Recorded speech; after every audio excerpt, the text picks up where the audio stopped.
Баршаңызға сәлем, каналыма қош келдіңіздер. Сіздермен бірге бүгін қамыры жып-жұмсақ, іші толық пісіп шығатын жеп-жеңіл пирожкидің жасалу жолымен бөлісетін боламын. Бүкіл құпиясы қамырында. Видеоны соңына дейін қарап, менімен бірге болыңыздар.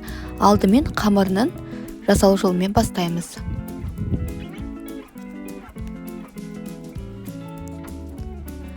Ол үшін ыдысымызға жылы су, жылы сүт, сары май ерітіп, ашытқы, тұз, қант, сұйық май, бір жұмыртқа қосып араластырып, електен өткізілген ұнымызды қоса отырып, жып-жұмсақ қамыр илеп шығамыз. Барлық мөлшерін описаниеда қалдыратын боламын.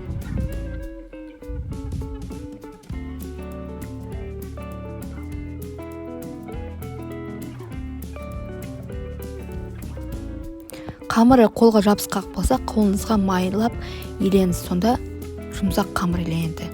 Енді бетін жауып, жарты сағатқа жылы жерге қоямыз. Енді салмасын дайындаймыз. Картошкаларды ашып, жуып, бөліктерге бөліп, суға қайнатып пісіреміз.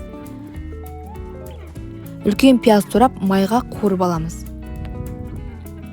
Енді піскен картопты қуырған пияз салып, дәміне қарай тұз, бұрыш салып, араластырамыз.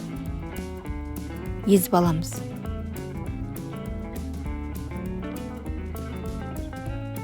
Шамалы сары май қосып, жіберсеңіздер өте дәмді болады салмасы.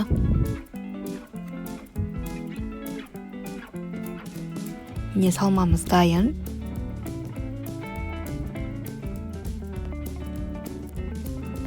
Қамырымыз көтерілді міне. Енді бөліктерге бөліп қоя береміз. Бетін жауып отырыңыздар, күйіп қалмас үшін.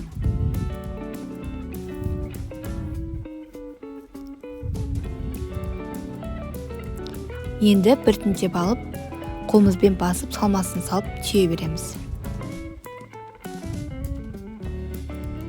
Осы орайда табағымызға майды құйып, қыздырып қоямыз.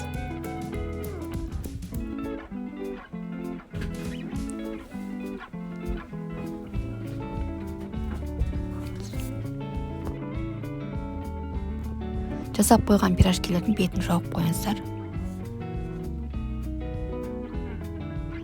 Сонда көтеріліп әдемі болып піседі.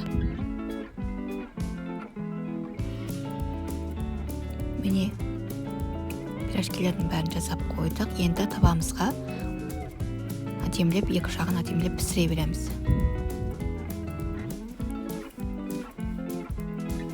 Бұл рецептті жасаңыздар, өкінбейсіздер, сатылымға жасасаңыздар да болады.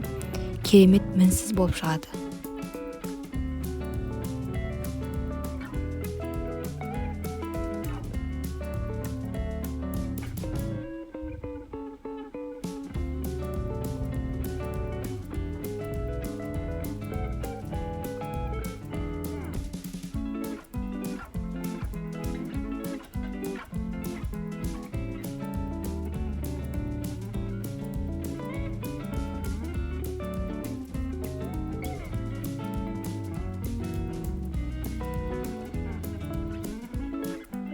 Өте дәмді, ерекше жып-жұмсақ болып шығады.